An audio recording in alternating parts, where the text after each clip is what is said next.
Alhamdulillahirrabbilalamin. Wassalatu wassalamu ala asyrofil anbiya'i wal mursalin wa ala alihi wa sahbihi ajma'in. Amma ba'du.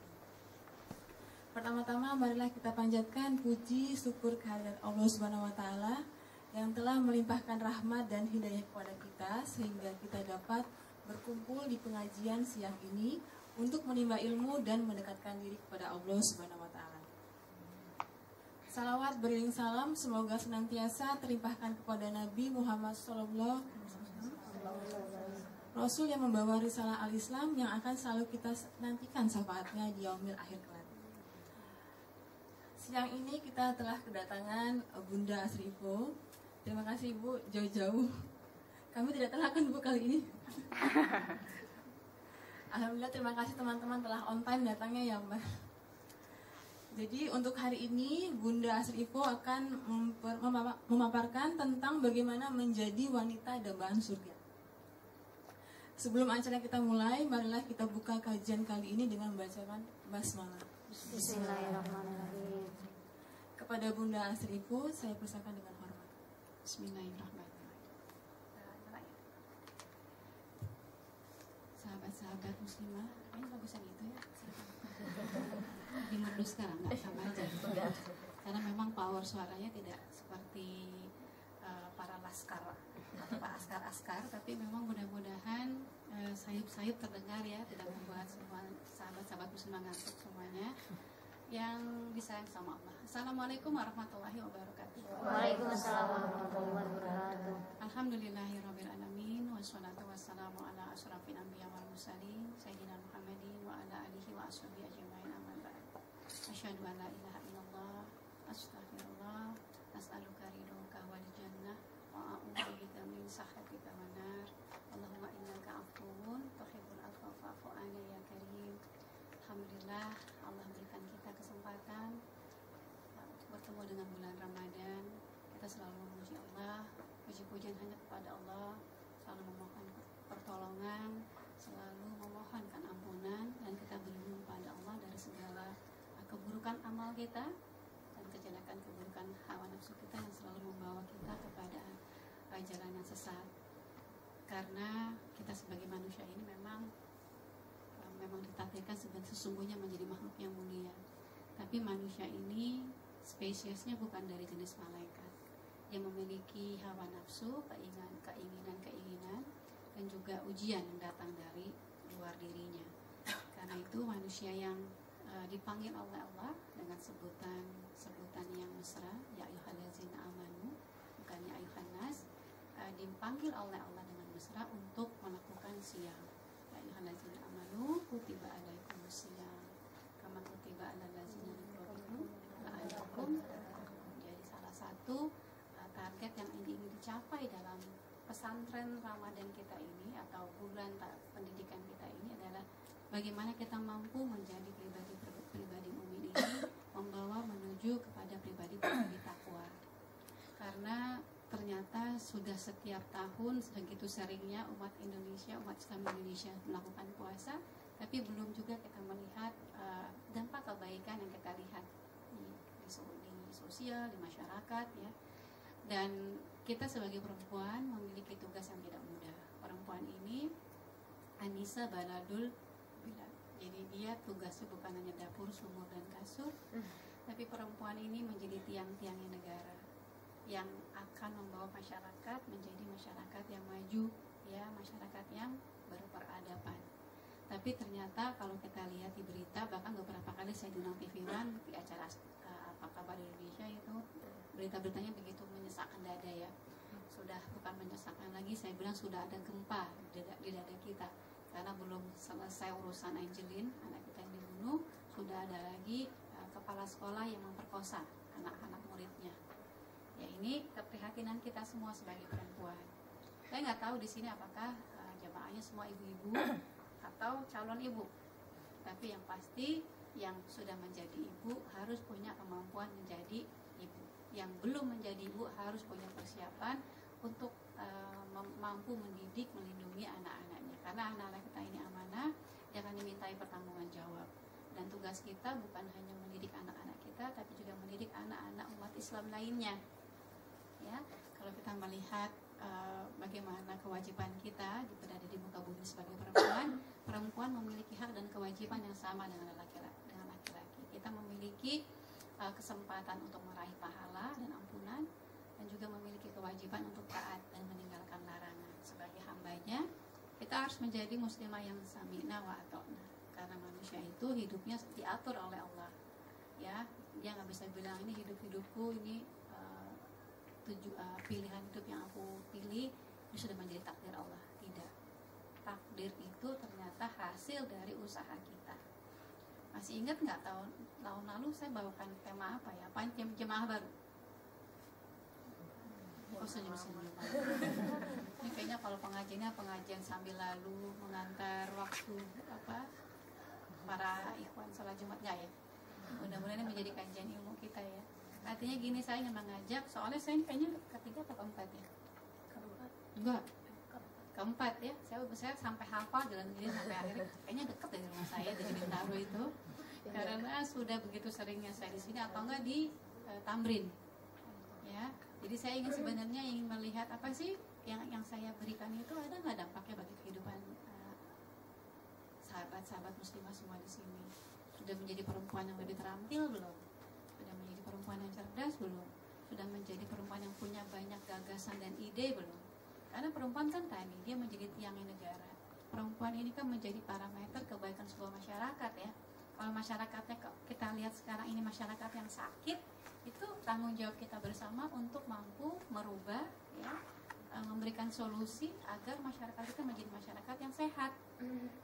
Nah, bulan puasa ini kan sebenarnya Ramadan, Allah perintahkan kita, Allah berikan training ya, training terbesar di dunia ini untuk membuat kita sehat.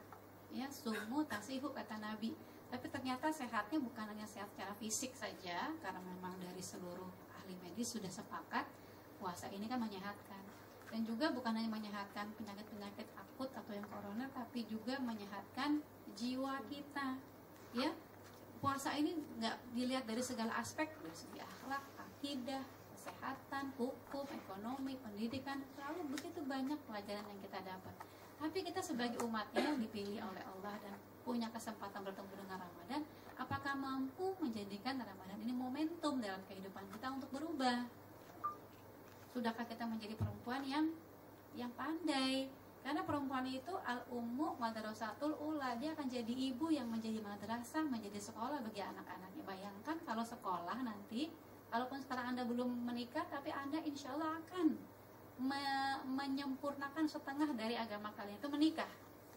Dimana kita sebagai seorang makmum yang punya kewajiban menjaga rumah tangga suami kita, punya kewajiban penuh bersama suami kita mendidik anak-anak kita. Ya, apakah kita sudah siap untuk itu? Karena jadi ibu itu nggak ada sekolahnya ya. Jadi karena dari lulus fakultas apa? Di sini banyaknya. Komunikasi ya, ahli. Hah? Biasanya jadi ekonom ya. Ada fakultasnya bisa dipelajari ya. Tapi jadi ibu ada nggak fakultasnya? Nggak ada. Padahal tanggung jawabnya sampai yaumil akhir. Ya ayyuhallazina amanu qu anfusakum wa ahlikum nar. Jadi Allah perintahkan kepada orang-orang beriman untuk menjaga dirinya. Tapi bukan hanya dirinya, tapi seluruh anggota keluarganya dari api neraka. Itu sebabnya harus punya keterampilan walaupun kami sibuk bekerja ya. Walaupun sudah menikah jadi ibu tapi masih membantu menjemput Maisa ya. Perempuan kan sekarang tidak bisa dihindari juga menjadi salah satu tulang punggung dalam keluarga ya. Memang belum ideal, tapi apapun yang kita miliki akan menjadi sebuah takdir yang baik ya, yang harus bisa kita cari jalan keluarnya. Nah, sebagai hamba Allah yang taat ini, sudahkah kita hidupnya mau diatur ya? Pandangan kita diatur, pakaian kita diatur, makanan kita diatur ya, berteman ya, bermasyarakat diatur, menjemput Maisa diatur ya, bertetangga diatur, jadi anak diatur, jadi orang tua diatur. Sudahkah kita siap? Ya, jangan-jangan ada yang bilang, oh ini badan saya mau tutup kayak aurat saya, enggak, kayak urusan saya. Jangan sampai ada yang bilang begitu, karena ternyata ini bukan badan saya, ini badan hak guna pakai, bukan hak milik ya. Jadi kalau ada yang bilang ini paha saya mau tutup ya, mau urusan saya, ternyata ini bukan paha saya tapi paha hablum pangkai, cuma dikasih pinjam ya, nggak dikasih kepada pemiliknya. Nanti akan ditanya sama pemiliknya, saya berikan kamu fisik, hancur dimakan cacing menjadi amal apa ya. Jadi yang kewajiban kita kepada Allah, hablum minallah, itu ada aturan-aturannya dan nggak boleh ngarang, karena ibadah kepada Allah itu hablum minallah, dalilnya semua dilarang kecuali yang diperintah ya. Ya Bunda udah tahu, tapi kita pernah melihat fenomena di mana negara kita ada yang baca Quran tapi pakai lagu Jawa ya. Boleh nggak? Karena baca Quran itu ibadah yang makruh, harus tartil, ada hukum-hukumnya ya. Bahkan kalau kita yasinan tuh, kalau saya lihat banyak orang yang baca yasinan itu tidak memenuhi hak-hak apa yang dia baca ya. Siktahnya nggak dibaca, wakofnya dilanggar ya. Juga bagaimana kita mau belajar tentang taksin nih. Biasanya orang kalau baca taksin suka malas tuh ya. Kenapa? Karena selalu sudah bisa baca gitu ya. Padahal nggak sedikit orang yang baca Quran tapi Al-Quran justru melaknat dia. Kenapa? Karena dia tidak mau belajar hukum-hukum yang ada di dalamnya. Padahal Al-Quran ini sebagai, nanti dia berakhir sebagai syafaat bagi kita. Pernah dengar kan kisah atau pernah baca broadcast nggak? Ketika ada seorang makhluk yang cantik, ketika seorang anak cucu Adam itu dia cabut nyawanya, ada makhluk yang cantik yang ada di dekat kepalanya, di pundaknya. Ya, dia melihat ketika jasadnya itu dikafankan sampai dikuburkan di liang lahat. Ketika malaikat munkar nakir datang, maka malaikat munkar nakir ini meminta kepada si makhluk cantik ini untuk pergi karena akan menunaikan tugasnya. Apa kata makhluk cantik ini? Saya tidak akan meninggalkan si fulana. Kalau Anda mau menanyakan dia silahkan, tapi saya tidak akan beranjak dari samping dia. Ditanya, Anda ini siapa? Saya bacaan Qurannya. Jadi bacaan Quran kita ya, makanya begitu semangatnya di bulan Ramadan ini kita mentadarus Al-Quran kalau bisa sampai tamat ya, sampai khatam, asal jangan tidak menunaikan hukum-hukum yang ada di dalamnya. Jadi kalau Anda kan kerja kantoran ya kan nggak bisa kayak ibu-ibu ya. Saya sama Anda sama ya, saya juga bekerja membantu menjemput Maisa. Jadi baca Qurannya juga di mana waktu saya bisa cocok, bisa satu hari 1 juz, bisa sehari cuma 3 lembar gitu ya, tapi nggak pernah mau berhenti. Kenapa? Karena keutamaan bulan Ramadan yang melipat gandakan seluruh amal-amal ibadah kita. Ini yang salah satunya yang perempuan-perempuan yang dirindukan surga ya.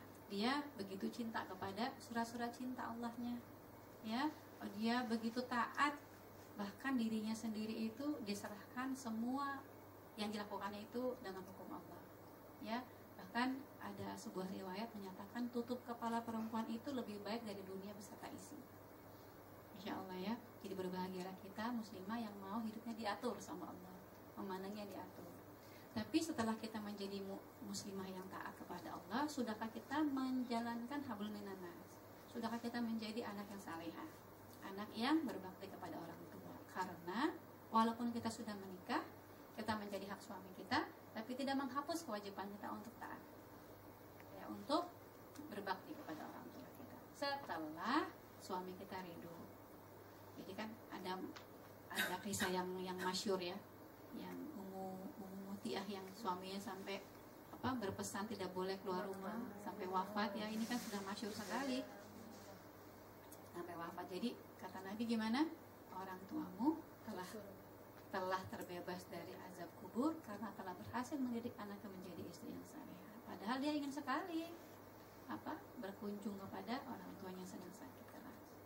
Nah, ini jangan dilupakan walaupun Anda semua sekarang di sini sibuk kerja ya, apalagi yang sudah menikah punya suami ya, ngurus suami juga, ngurus kantor juga, ngurus diri juga. Puasa kan harus bugar. Namanya menunaikan hak diri. Kan perempuan itu apalagi istri ya, makhluk paling sibuk di dunia. Dulu kan pernah saya bilang ya, gimana sibuknya mulai dari terbit matahari sampai terbenam mata suami ya. Jadi memang dia sibuk. Kalau dia nggak menunaikan diri akan loyo, lemas, benar kan? Kita habis buka coba, lemas kan? Kalau kita nggak menunaikan hak diri, istirahatnya harus kita berikan, ya jangan sampai nggak tidur, makannya harus bergizi. Ini bukanya di sini apa di rumah? Bisa di rumah ya? Di jalan. Maghribnya di mana dong kalau buka di jalan? Di masjid. Iya, kemarin juga saya di jalan, maghribnya di masjid karena kemarin takziah ke rumahnya Nia dan Niati. Karena sama muslim itu kan saudara ya, apa yang dia rasakan kita akan merasakan juga. Juga kewajiban kita sebagai istri, ya wanita yang menjadi dambaan surga itu dia tahu hak-hak suaminya. Ini sulit sekali saya sampaikan karena ternyata saya belum juga menjadi istri yang saleha. Jadi saya sama seperti Anda di sini semua masih dalam taraf masih dalam taraf terus berusaha berhasil menjadi perempuan-perempuan yang dirindukan surga. Salah satunya apa? Kita bisa melihat perempuan-perempuan yang dicintai surga itu yang dia bukan hanya patuh tapi berbakti kepada suaminya, menyenangkan hatinya. Jadi kalau ciri-cirinya itu kalau dipandang dia menyenangkan hatinya, ya bukan cantik ya. Kalau cantik itu udah pasti. Kalau nggak cantik nggak bakal dipilih jadi istri. Udah menikah belum Mbak? Oh belum. Bentar lagi insya Allah. Amin. Sih banyak yang jomblo ya. Pokoknya amin. Iya soalnya aminnya kayak makin gede gitu. Gak apa-apa. Anda kan pengennya punya suami yang soleh apa yang preman? Yang soleh. Soleh ya. Ada syaratnya kan? Dalam surat An-Nur ayat ke-26. Ya. Oh, langsung dicatat langsung. Syarat-syarat punya suami yang soleh. Intinya adalah kalau kita ingin pasangan kita itu saleh, maka posisikan diri kita menjadi perempuan yang saleha. Perempuan yang hidupnya redha diatur oleh Allah. Ya. Karena nanti kalau sudah jadi istri yang saleha itu yang dicintai, yang didambakan surga itu adalah perempuan-perempuan yang kalau dipandang tuh menyejukkan. Artinya apa? Dia sudah menjadi bidadari sebelum masuk surga. Kenapa? Karena mukmin dan mukminat yang menikah berlandaskan landasan pernikahannya karena Allah, maka insya Allah dia mampu membangun keluarganya, rumahnya itu menjadi sekeping surga yang ada di muka bumi. Yang kalau sabda Nabi, baiti jannati. Jadi buruan menikah deh. Kamu nggak ngomong sih? Ya, kalau udah ada jangan pikir-pikir istiqaroh gitu ya. Lu jangan gini, abis dia belum punya pribadian sih. Belum punya rumah pribadi, ya, punya motor pribadi, belum punya calon, makanya tebar pesona. Tebar pesonanya di mana? Di taklim. Oh jangan di terminal ya. Kalau terminal nanti dapatnya salah gitu. Ya tapi jangan takut. Perempuan saleha itu yang dijambakan surga itu pasti yang datang itu laki-laki saleh. Itu sudah menjadi janji Allah. Nah, mungkin kalian ini dapatnya preman-preman gitu ya, atau orang-orang yang nggak kejuntrungan. Pokoknya palingnya lihatnya kira-kira 4T nih. Pertama tampan, ya dong. Kalau nggak tampan pasti kan Anda nggak mau dong. Ya kira-kira satu selera lah sama Anda gitu. Kedua dia harus terpelajar. Anda kan lulusan ekonomi, ya sarjana. Masa imam kita di bawah tingkat pendidikannya di bawah kita? Paling tidak kan 2 level dong. S3 lah gitu, pasti terpelajar ya, nggak apa-apa, cita-cita harus tinggi. Kenapa makin susah ya? Tenang, jodoh itu kan bukan hanya usaha kita, benar nggak? Tapi juga datang dari keputusan Allah. Tapi memang datangnya tidak sesuai dengan keinginan kita. Jodoh itu datang sesuai dengan ketentuan Allah. Dilihat dulu nih ketentuannya, ulet nggak nih perempuan nih? Kalau perempuan cuma diem aja, ya begitu dibuka keludangnya pitak kamu. Iya kan, baunya bau asem, bau keringat, bau matahari. Kenapa? Iya bun, kan kerja bun, jadi nunggu bus, jadi kena matahari mulu. Ya pasti buka, di sana panu, kadas. Ya gimana? Gak mempersiapkan dirinya untuk dijemput. Ya kalau kita memposisikan diri kita menjadi perempuan yang cantik, ya kalau dipandang kita menyenangkan, pasti nggak lama lagi datang. Insya Allah, men. Insya Allah, janji Allah selalu benar. Yang gak berpasangan cuma Allah, makhluknya semuanya berpasangan. Ya tadi menyenangkan hati suami kalau dipandang harus cantik-cantik ya. Jadi Anda cantik-cantik jangan hanya ke kantor begini, tadi rumah dasterisasi. Bilangnya apa, saya capek nih bu, saya kerja gitu ya. Terus apa? Biasanya tidur ya. Jaga mata, hidung dan perut suami kita. Artinya apa? Jangan sampai mata suami kita tuh melihat kita tuh lagi itu nggak pernah nyisir, menang-menang hijabers, rambutnya aut-autan, tadi udah pita nggak pernah nyisiran gitu. Ya, terus apa, wanginya nggak harum, ya mentang-mentang bawa matahari langsung masak bawa ketumbar, itu capek bawa remason, ya, susah nanti yang datang, ya kan, jaga hidungnya, jaga perutnya, ya kalau nggak bisa masak harus pandai merangkai menu. Nah, saya salah satu perempuan yang tidak terampil masak. Dulu waktu kuliah saya masaknya nyontek nyontek menu, nyontek resep, lihat baru, tapi jadi juga sih gulai. Tapi perempuan itu punya kelebihan kekurangan ya, nggak bisa masak tapi saya bisa bikin kue misalnya, bikin kue bikin almond saya bisa loh, bikin cendol bisa, karena dulu kan kuliahnya di Jerman, jadi karena saya orang kampung nggak seneng tuh makanan Jerman, makanan Eropa, senangnya ya cendol, ya empek-empek, ya harus bikin sendiri. Jadi kalau nggak bisa harus belajar, harus mau, supaya ya kalau 3 tahun nggak makan pempek kan kangen juga ya, untuk pulang ke Indonesia jauh. Jadi persiapkan diri kita menjadi istri yang saleh. Kalau sudah punya suami, maka tadi jaga wajah kita. Bahkan Rasulullah mengingatkan, wahai istri, jagalah jangan sampai suamimu itu memandang muka kamu yang cemberut. Nah lo, muka saya cemberut terus gitu ya. Jangan sampai suami memanggil kita tidak datang. Capek tahu. Kerja lagi naik angkot gitu. Kenapa? Karena kewajiban kita tidak bekerja.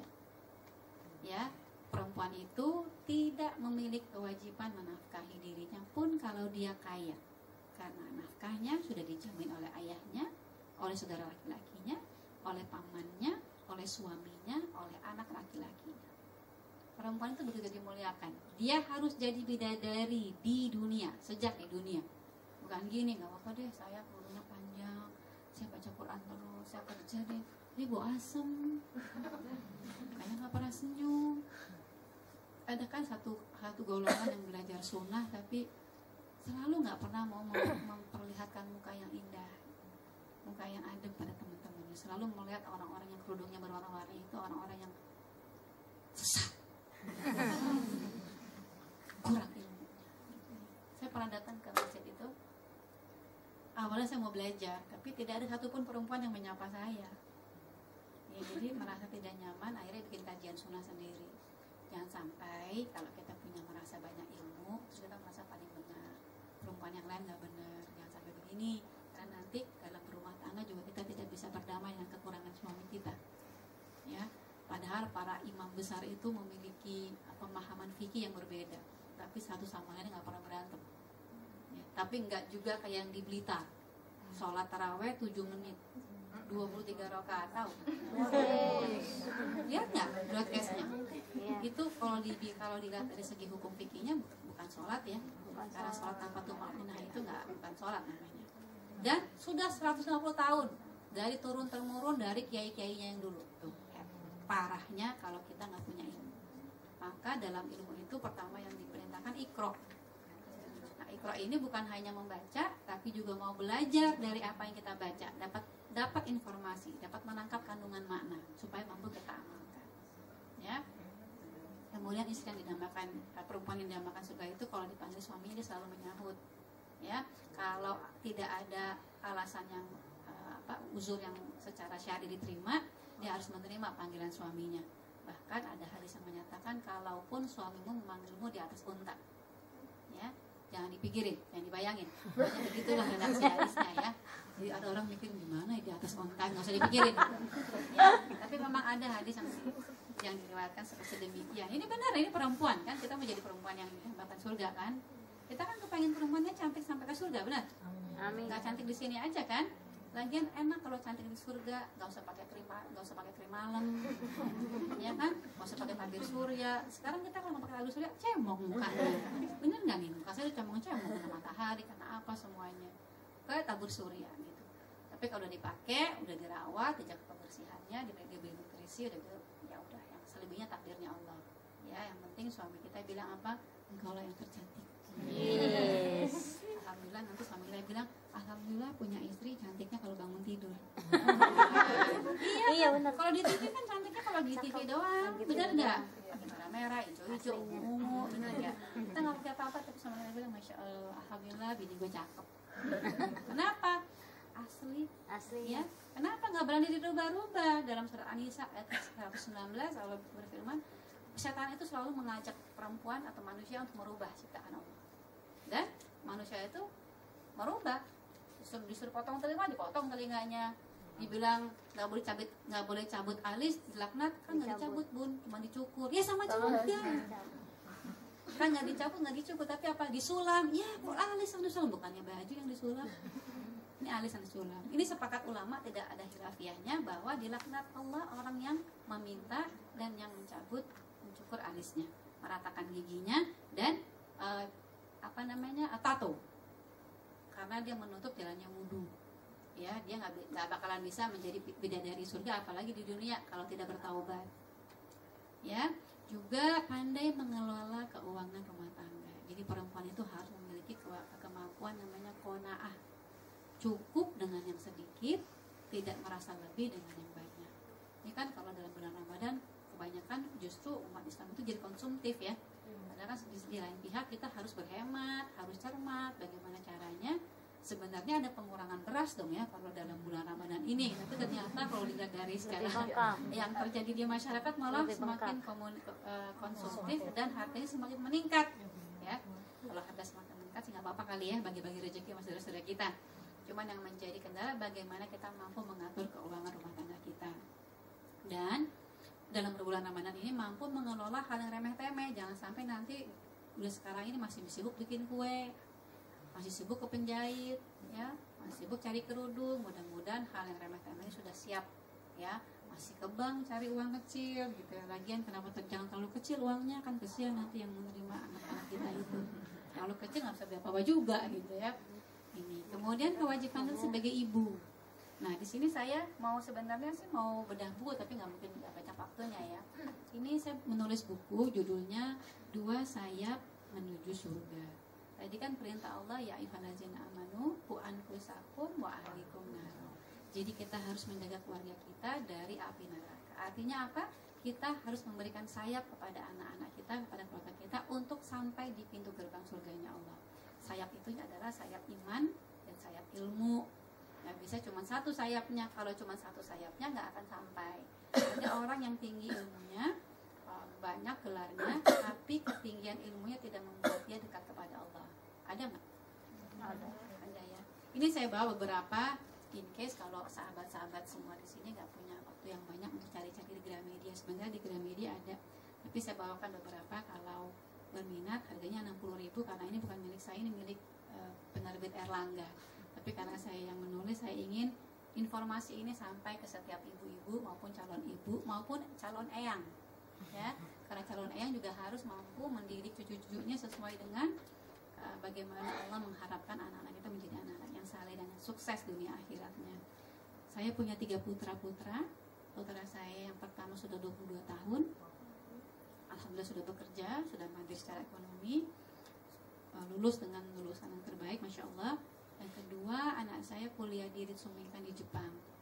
Sebenarnya saya seperti Anda semua, ibu-ibu yang membantu nafkah keluarga. Saya nggak begitu banyak punya uang, tapi kita harus punya banyak duit. Sama. Nah, berarti tahun lalu kalau nggak salah tahun lalu saya sampaikan ya, uang murid itu belum? Hah? Belum ya? Lupa kali, kalau udah juga pasti lupa kan? Ya, besok minggu depan juga lupa. Ini yang saya ngomongin benar nggak sih? Yang benar ngomong apa sih barusan gitu? Nggak ya? Nggak ya direkam ya. Jadi uang itu kan, coba kalau saya tanya, koruptor itu uangnya banyak nggak? Banyak. Dikit lah. Kalau banyak berhenti lah mereka korupsi. Benar kan? Nah itu namanya uang. Uang itu nggak bakal pernah cukup. Anda kalau dikaji 10 juta sama 100 juta cukup nggak? Kenapa? Karena anak cucu Adam itu punya 1 lomba emas, dia mau lomba yang kedua.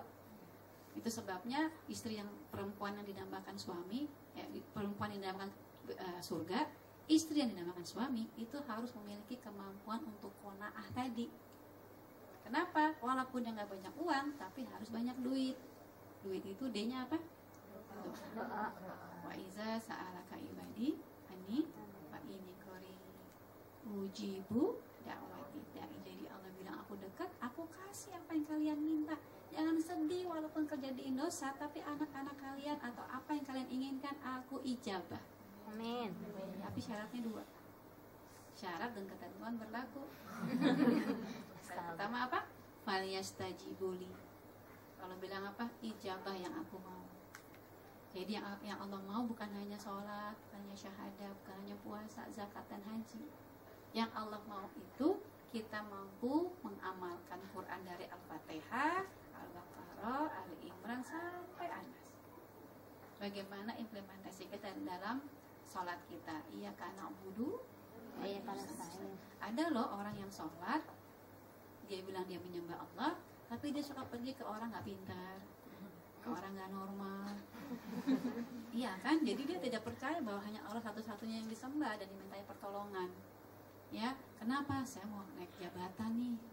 Ya bisa nggak ada apa sih bacaan-bacaan gitu ya? Pada Allah yang maha besar. Ketika dia takbir, salat dia bilang apa? Allahu Akbar. Berarti yang maha besar Allah. Masalah kita Selain ke Allah. kecil.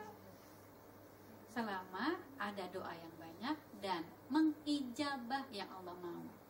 Kalau koruptor bilang ini kan saya korupsi kan demi anak istri. Gini hari jangan yang halal, yang haram aja susah. Saya korupsi ini demi partai. Boleh nggak?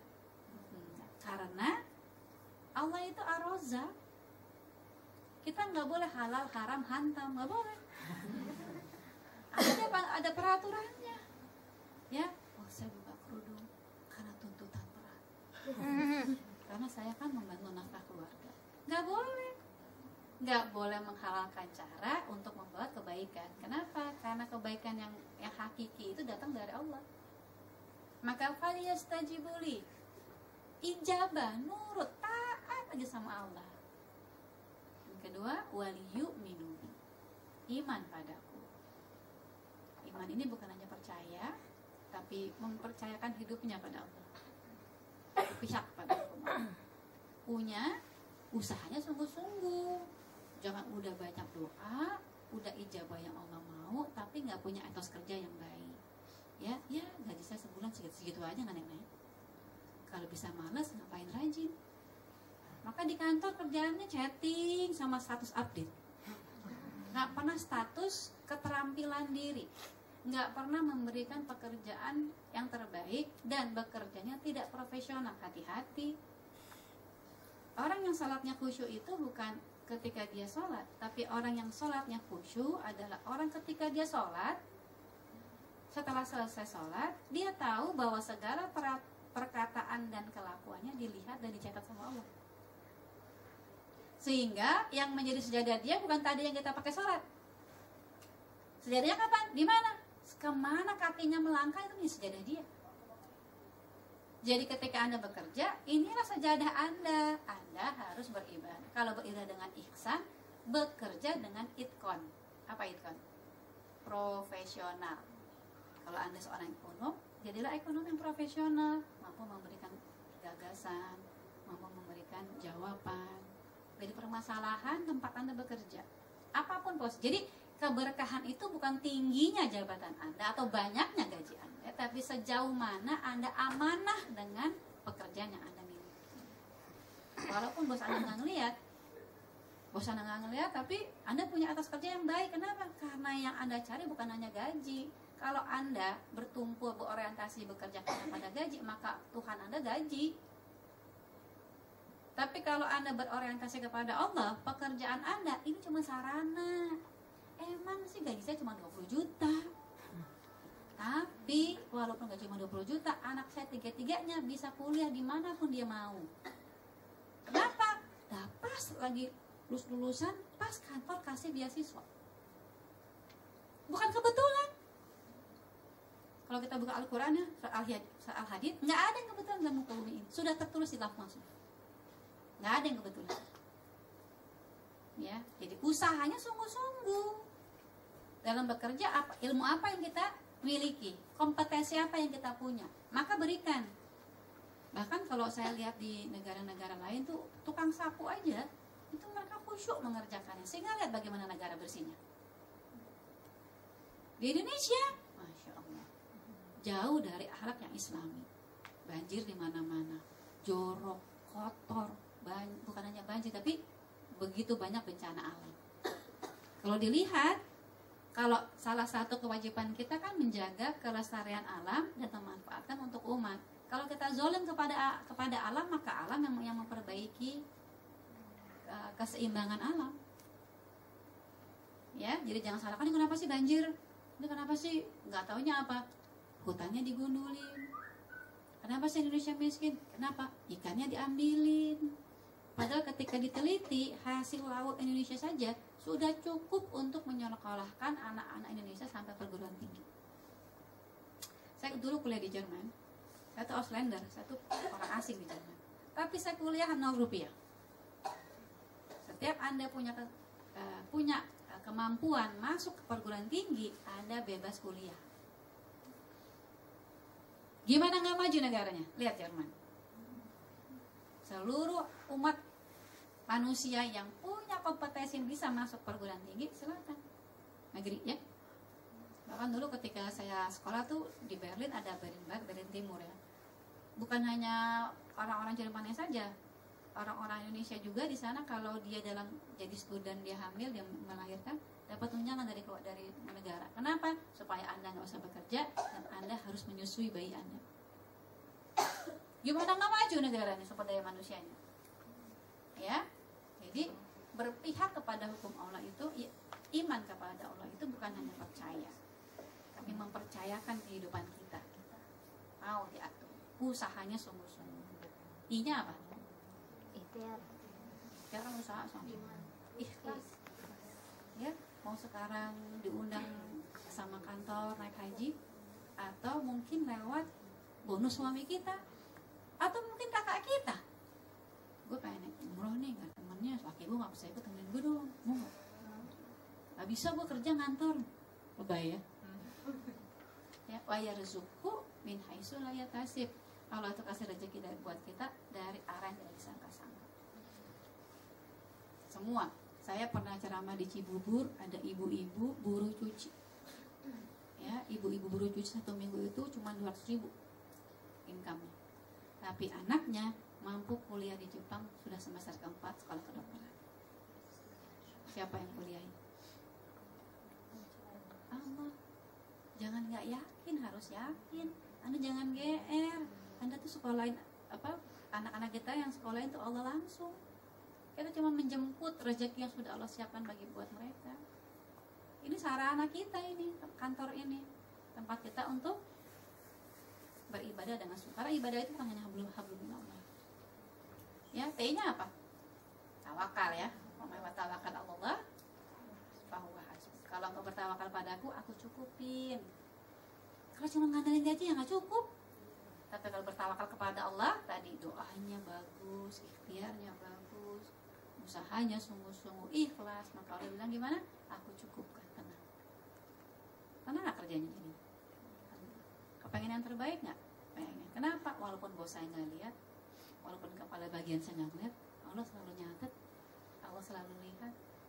Maka ini perempuan yang profesional, dia bekerja seperti Ummu Khadijah, ya, jadi hamba yang taat, istri yang salehah, juga menjadi perempuan mandiri secara ekonomi, kaya, tajir. Tapi ketika jadi ibu, dia mampu mendidik anak-anak menjadi ahli surga. Itu sebabnya saya berharap sahabat-sahabat muslimah mau baca buku saya, karena buku saya ini bukan final ya. Ini bukan berarti saya sudah berhasil mendidik anak, bukan. Ini masih dalam proses, masih dalam mudah-mudahan saya minta doanya dari sahabat-sahabat semua. Saya itu husnul khatimah. Amin. Ini tanggal 7 Juli tuh di Trans TV ada program hijrah namanya sangat malam, tapi Anda belum ke rumah ya? Udah ya. Jadi ada program hijrah itu, saya salah satu narasumbernya tanggal 7 itu ditanya gini, Bunda, apa sih yang membuat Bunda takut? Saya langsung ingat firman Allah, kabura maqtan indallah. Saya langsung gak bisa langsung sedih, cemas gitu, karena banyak sekali amal yang belum saya lakukan. Saya bilang sama Anda semua, jadi perempuan yang menjadi perempuan dan bahas surga. Sementara saya belum. Saya masih dalam proses. Saya bilang jadi perempuan, kalau dipandang suaminya menyenangkan hati. Tadi pagi saya masih cemberut. Ya, walaupun ada uzur, walaupun ada ridho dari suami, tapi nggak gampang jadi perempuan dan bahas surga. Itu sebabnya kita harus bersabar. bersatu, harus punya lingkungan gitu, sahabat-sahabat yang salehah yang selalu mendukung kita, bukan hanya watawasau bil haq, bukan hanya watawasau bis sabr, tapi watawasau bil marhamah, saling mengingatkan tentang kasih sayang. Nah, lama lagi dulu. Tapi insya Allah kalau lagi susah gini artinya apa? Yang seneng ntar lagi datang. Gitu. Mungkin itu ya, saya kepengennya sih ada diskusi tentang bagaimana kita berupaya menuju menjadi perempuan yang yang didambakan surga. Ada diskusi atau pertanyaan atau curhat juga boleh. Silakan. Ya, terima kasih kepada Bunda Asri Ibu. Silakan kepada teman-teman, silakan jika ada yang bertanya atau diskusi baik dalam tema ataupun luar tema, kita persilakan. Biasanya kalau awal-awal suka malu-malu nih. Kalau misalnya nggak ada pertanyaan, saya yang nanya ya. Saya mau nanya. Baik.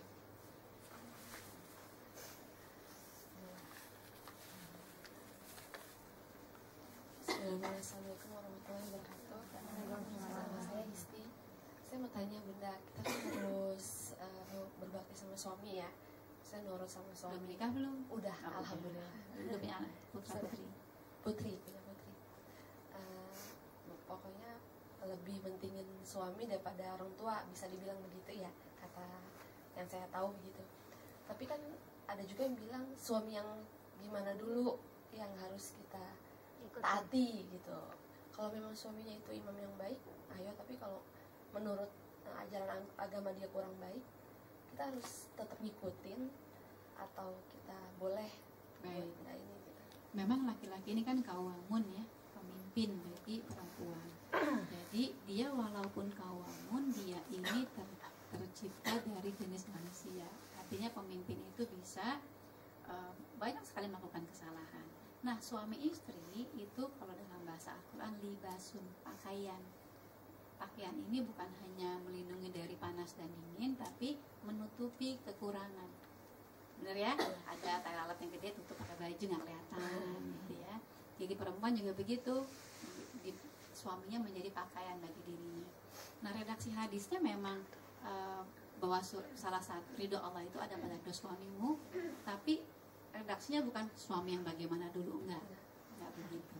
Jadi suami yang bagaimanapun, ya, bahkan sekejam Fir'aun pun, ya, selama dia tidak menyuruh kita bermaksiat kepada Allah. Jadi kalau sudah seperti Fir'aun, sudah suruh bermaksiat kepada Allah, suruh menyembah dirinya, maka Asia memilih meminta rumahnya di surga oleh Allah, ya. Begitu juga Masitah dan perempuan-perempuan mujahidah lainnya. Jadi memang pasangan itu salah satu seperti anak menjadi ujian bagi kita. Kita punya keinginan yang berbeda, punya hobi yang berbeda. Pernikahan itu kan bertemunya dua manusia yang tidak cocok. Kalau ada orang yang menikah terus bercerai, dia bilang karena sudah tidak ada kecocokan di antara kita. Itu emang kapan cocoknya? Laki perempuan itu kan berbeda, ya, punya hobi yang berbeda, yang sama tapi harus punya persamaan. Nggak boleh sama semuanya. Kalau laki-laki kan sama laki-laki kan nggak boleh, ya kan, harus ada perbedaannya kan. Dan jangankan keinginan, sidik jari kita saja berbeda. Jadi artinya bagaimana kita melihat suami kita ini adalah manusia yang tidak sempurna, tapi masih dalam proses berubah dan berkembang. Saya menikah hampir 30 tahun. Dulu menikah muda, nggak sempat mengenal. Jadi saya tuh bertemu bulan Agustus, bulan Januari tanggal 18 saya menikah. Setelah menikah saya ditinggal ke Jerman karena dia kuliah di Jerman. Jadi menikahnya itu berkumpul di Jerman ketika saya sudah menikah. Bayangin coba, saya umur 21 tahun, saya mandiri secara ekonomi, dia tidak. Dulu saya kan artis loh. Artinya saya punya income sendiri, dia masih menjadi mahasiswa gitu. Terus saya disuruh menikah, padahal saya sebenarnya tidak mengenal dia, ya nggak sih? Terus saya pikir gimana, saya nggak sempat jadi cewek matre gitu, karena dia masih kuliah gitu. Tapi satu permintaan ibu saya, kalau saya mau kuliah ke Jerman itu harus menikah, kalau nggak usah berangkat gitu. Jadi sebenarnya menikah itu bukan hanya cinta yang membara, tapi setengah terpaksa juga gitu ya. Ya kalau nggak nanti tidak boleh bersama-sama. Tapi setelah menikah saya bersyukur saya menikah muda. Mungkin kalau nggak nanti saya kebanyakan milih gitu ya. banyak milih. Kenapa? Karena kita punya kompetensi, kita punya prestasi, kita punya kesempatan yang berbeda gitu. Tapi memang Allah itu punya begitu banyak cara untuk kita menjadi manusia-manusia yang beruntung. Karena orang-orang yang bertakwa itu kan orang-orang yang muflihun kan, orang-orang yang beruntungnya tuh kalau dilihat orang bertakwa, puasa, sholat tapi kurang beruntung, pasti ada yang salah dengan puasa dan sholatnya. Ya, jadi nanti kalau misalnya Anda pengen punya suami yang ideal, yang baik hati, nggak pernah marah, jangan menikah dengan manusia. Menikahlah dengan malaikat yang selalu pengertian. Ya, itu sebabnya ketika sholat Id, Rasulullah itu kan bilang kepada umatnya, wahai umat saudara-saudaraku, banyak-banyaklah bersedekah. Tapi Rasulullah wabil khusus menghampiri para perempuan, wahai wanita, bersedekahlah.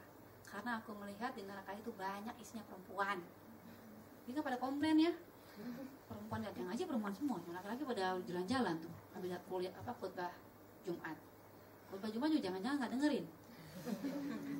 Ya, apalagi parenting tuh, saya mau bilang para ustadz, Bu ya kalau khutbah Jumat itu sisipin tema tentang parenting.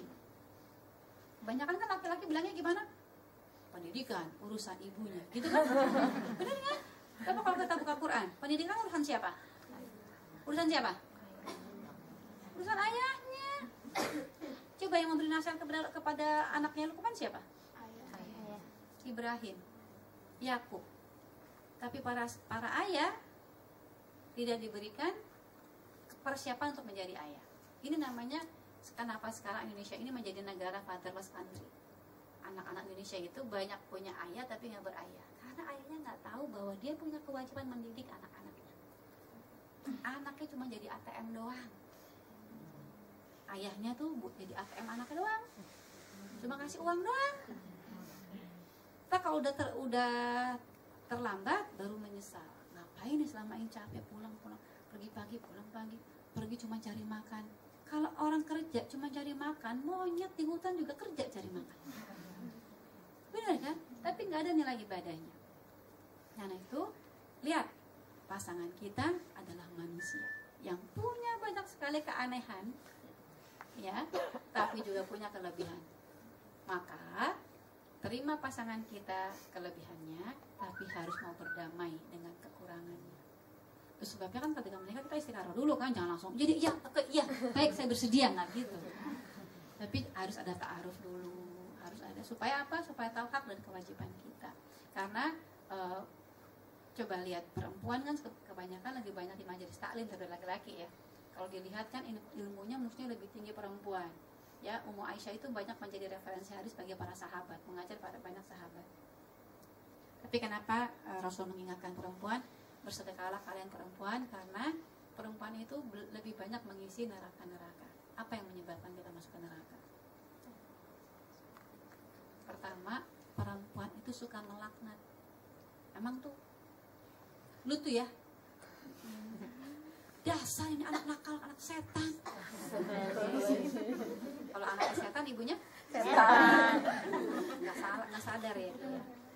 Jadi perempuan tuh suka melaknat.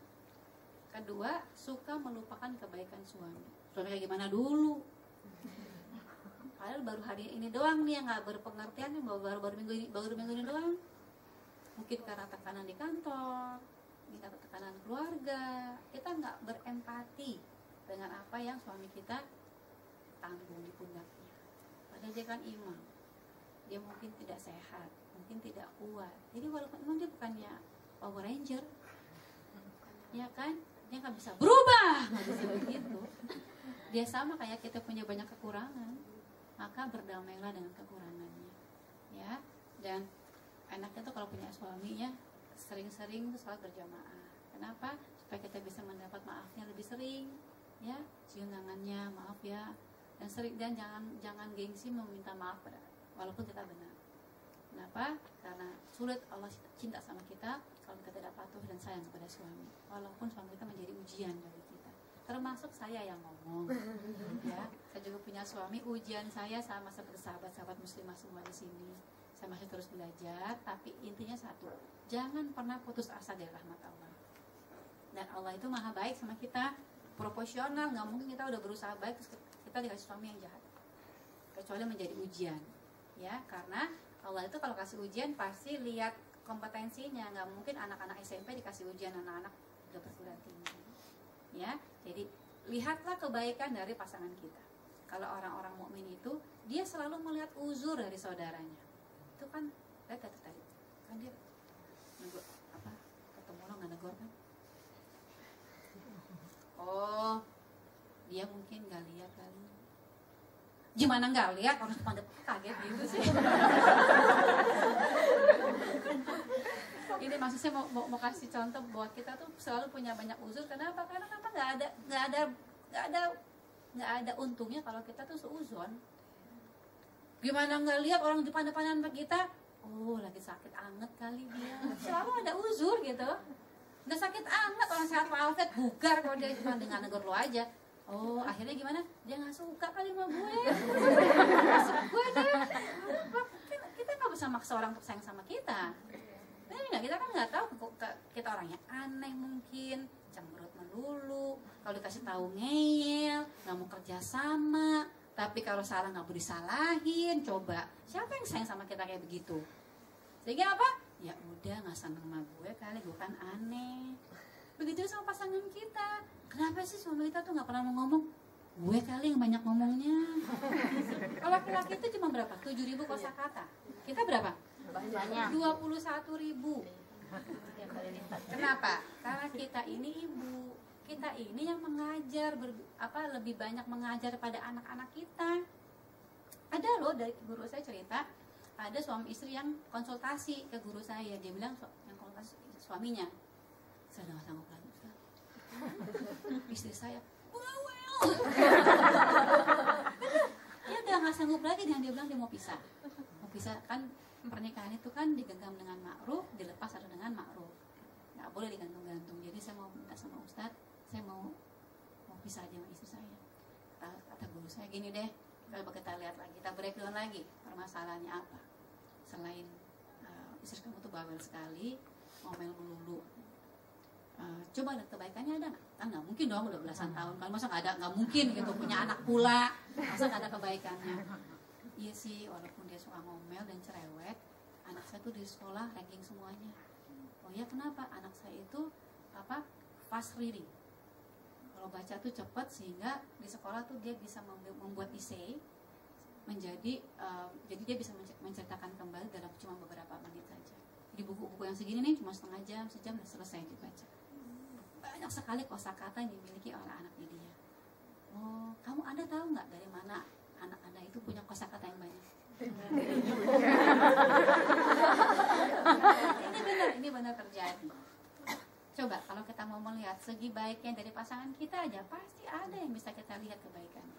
Begitu pula Al-Quran mengingatkan kita, kalau engkau sudah tidak senang pada dirinya, tapi lihatlah kebaikannya, pasti engkau mendapatkan kebaikan pada dirinya.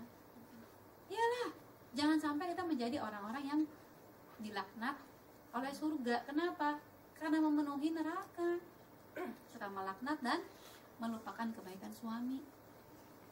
Apa tuh ya? Nggak ngertiin saya, nggak pernah ngertiin saya. Padahal cuma hati doang, cuman hari itu doang dia nggak mengerti. Karena apa? Mungkin banyak pekerjaan, banyak uzurnya. Apa tuh ya? Nggak pernah mau bantuin saya. Padahal cuma seminggu itu doang.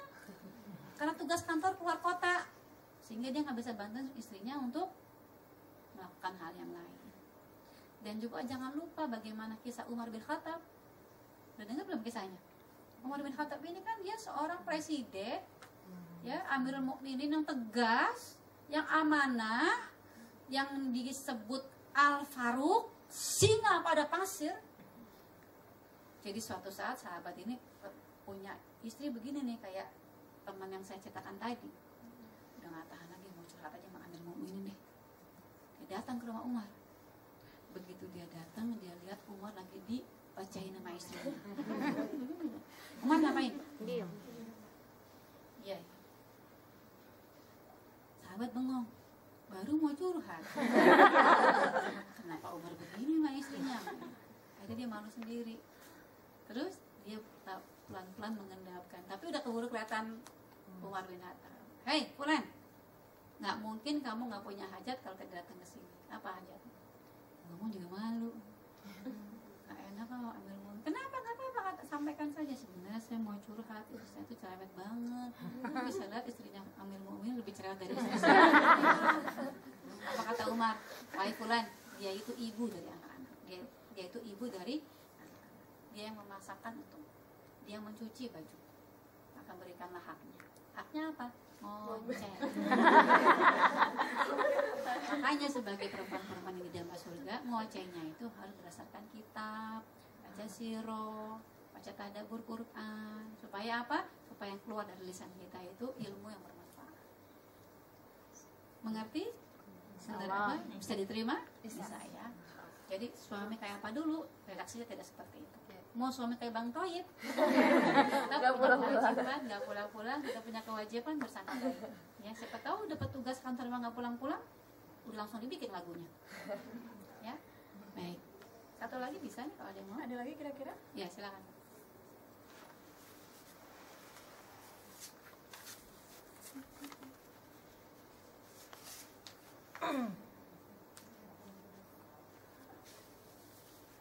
Assalamualaikum warahmatullahi wabarakatuh. Bunda mau tanya, kalau kita sebagai wanita yang bekerja di kantor gitu, ketika di rumah kan kita sebagai istri ya yang harus menyiapkan semuanya kepada anak dan suami. Boleh nggak sih atau dosa nggak ya? Ketika kadang saya itu di rumah minta tolong juga dibantu oleh suami yang ini, yang itu, yang ini. Tapi terkadang ketika kita agak kesel gitu ya, terkadang aku kan juga kerja gitu loh, sama-sama kerja. Jadi kerjaan rumah ya kita bareng-bareng juga gitu.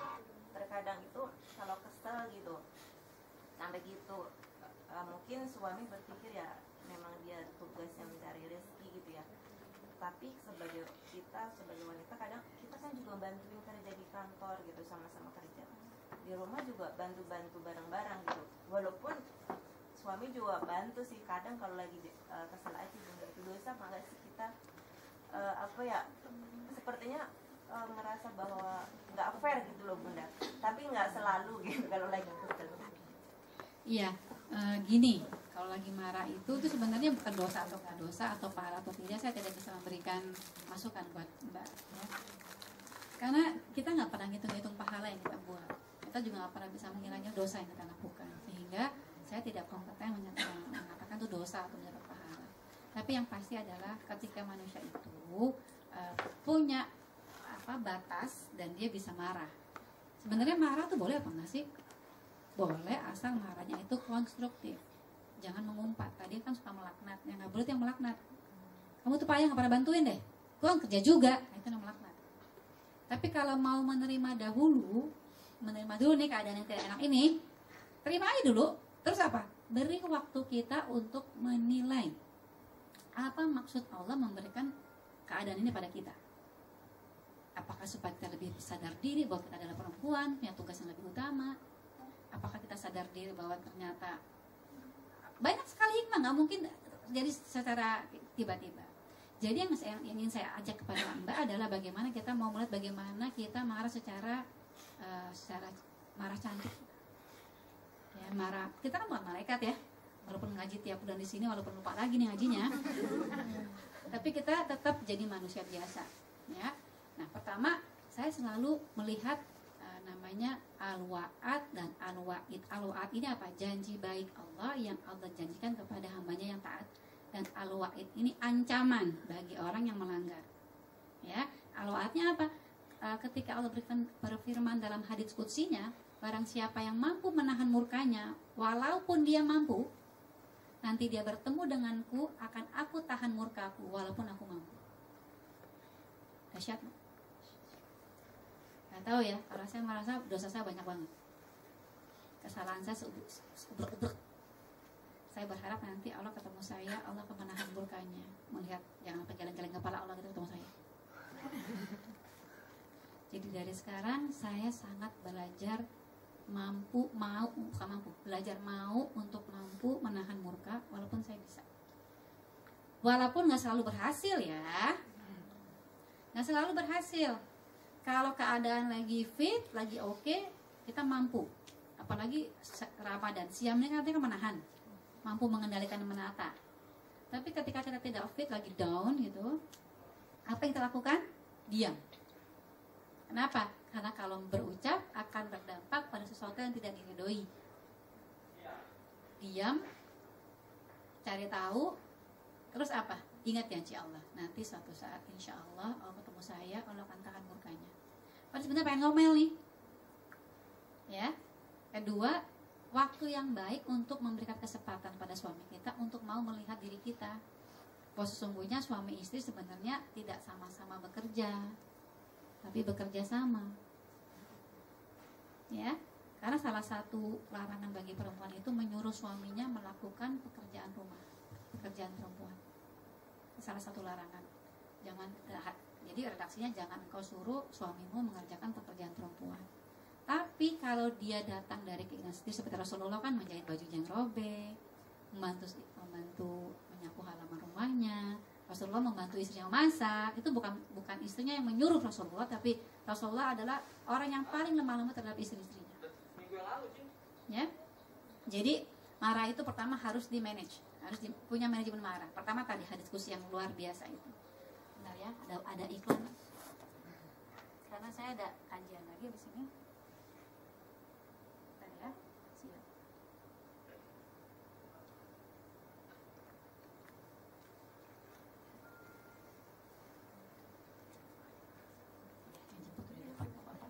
Sudah sampai 1:30.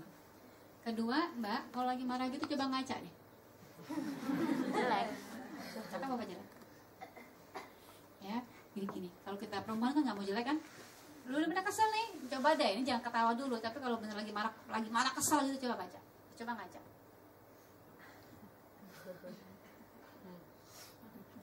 Jelek kayak gue.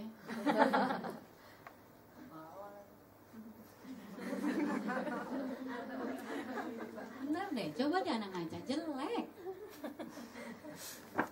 Kalau Anda ngaca jelek pasti Anda merasa udah ada langsung berdamai dengan perasaan Anda. Kenapa? Jangan lama-lama, gak turun. Berapa usianya? 30 ya. Sekarang masih menarik, gak lama lagi ketarik. Iya, kalau kita tidak mau memanage kemarahan kita, karena kita tidak bisa tidak marah. Kita ini manusia, spesiesnya jadi pasti marah. Bahkan Allah melarang marah kepada orang yang tidak pernah marah. Ada kemaksiatan tapi tidak marah, ya marahlah Allah. Kita punya kewajiban wa tawassaw bil haq. Harus marah, tapi marah yang konstruktif, jangan yang destruktif, apalagi sama suami. Dua kan tadi tipsnya ya. Pertama apa tadi? Ingat hadis qudsi Allah. Kedua ngaca. Ketiga tahu bahwa marah itu datangnya dari api. Maka kalau lagi mau marah, buru-buru berwudu. Tapi wudunya dengan ilmu ya, bukan yang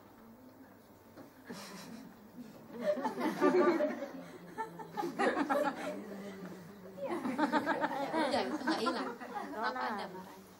Ya, karena betul marah itu datangnya dari api, akan padam dengan air. Maka buru-buru berwudu. Kalau masih marah juga duduk. Kalau masih marah juga berbaring, tapi jangan di kantor ya. Ya, terus apa? Yang terakhir, jangan lupakan tunaikan hak diri. Kan sahabat-sahabat semua di sini bekerja, olahraga nggak? Nah itu, kenapa? Karena kita ini makhluk bioplasmik. Kita ini harus mengeluarkan energi. Anda duduk di kantor 8 jam kan? Nggak olahraga, itu berbahaya sekali. Nggak bisa membuat energi kita basi. Kalau energi basi terlalu banyak menjadi busuk, itu yang bikin kita bete, sumpek. Kenapa? Karena energinya tidak tersalurkan. Stretching kayak gitu, gini kayak apa gimana? Atau kalau ruku yang benar, yang sampai pinggang kita lurus. Terus kalau sujud gitu ya, kan kalau sujud kalau udah selesai sholat kita duduk, usahakan dada kita itu sampai ke lantai. Enak banget loh, sampai dagu dan leher kita itu di lantai.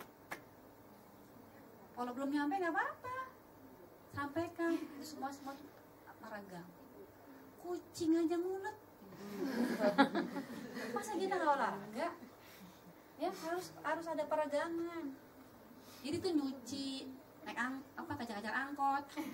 Itu bukan olahraga ya. Bergerak tapi bergerak yang sama. Olahraga itu bergerak yang tidak sama. Kalau nyapu tuh bergerak yang sama, itu kan olahraga. Kecuali kalau nyapunya bergeraknya beda.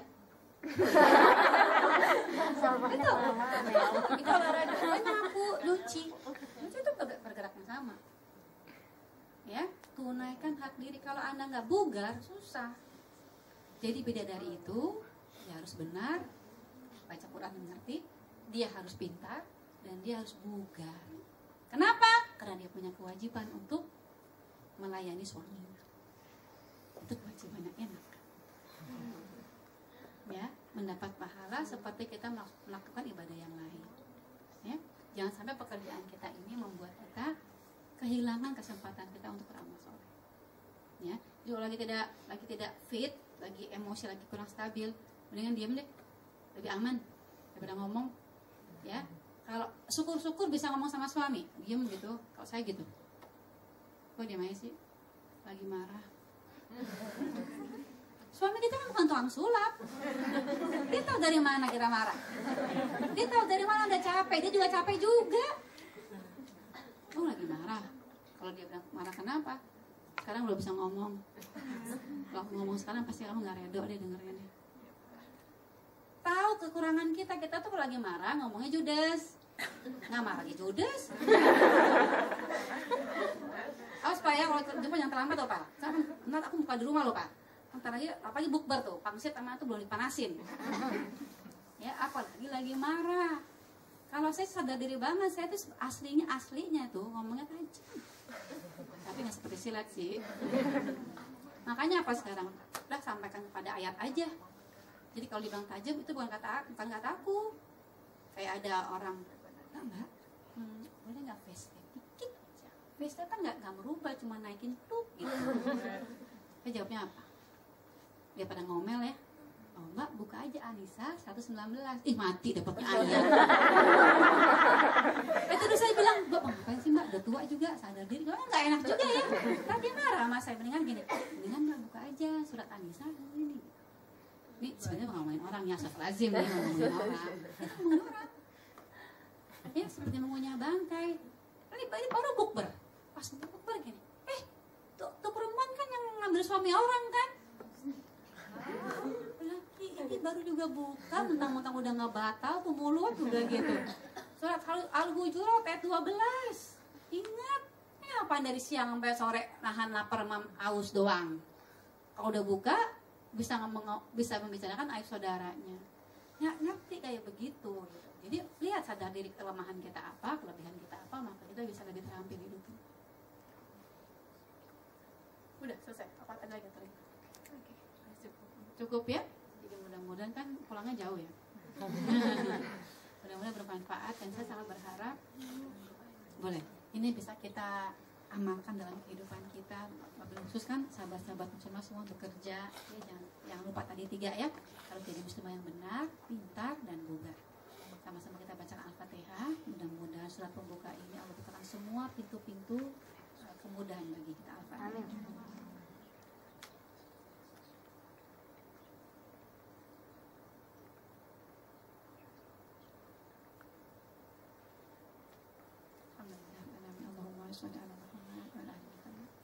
Rabbi auzi'ni an ashkura nikmataka allati an'amta alayya wa ala walidayya wa an amalan salihan tardahu wa aslih li fi zurriyyati inni tubtu ilaika wa inni minal muslimin. Rabbana hab lana min azwajina wa zurriyyatina qurrata a'yun waj'alna muttaqina imama. Allahumma ij'alni muqimas salati wa zurriyyati wa taqabbal ya Rabb. Ampuni dosa-dosa kami, dosa kedua orang tua kami. Masukkan kami ke dalam golongan hamba-hamba-Mu yang mampu mensyukuri nikmat yang Kau berikan kepada kami, kepada orang tua kami. Dan mampukan kami beramal soleh yang Kau ridhoi. Berilah kebaikan kepada kami, kepada anak cucu keturunan kami. Terimalah taubat kami dan jadikanlah kami orang-orang yang berserah diri ya Rabb. Jadikanlah pasangan kami, anak-anak kami, orang-orang yang menyejukkan hati kami. Menjadikan keluarga yang sakinah, mawaddah, warahmah. Dan jadikan anak-anak cucu keturunan kami orang-orang yang tetap mendirikan sholat. Allahumma inna nas'aluka salamatan fid din wa afiyatan fil jasad wa ziyadatan fil ilmi wa wa barakatan fi rizqi wa taubatan qoblal maut wa rahmatan indal maut wa maghfiratan ba'dal maut. Allahumma hawin alaina fi sakaratil maut wa najatan minan nar wa alfanina bisa. Rabbana la tu'si qulubana ba'da idh hadaytana wa hab lana min ladunka rahmatan innaka antal wahhab.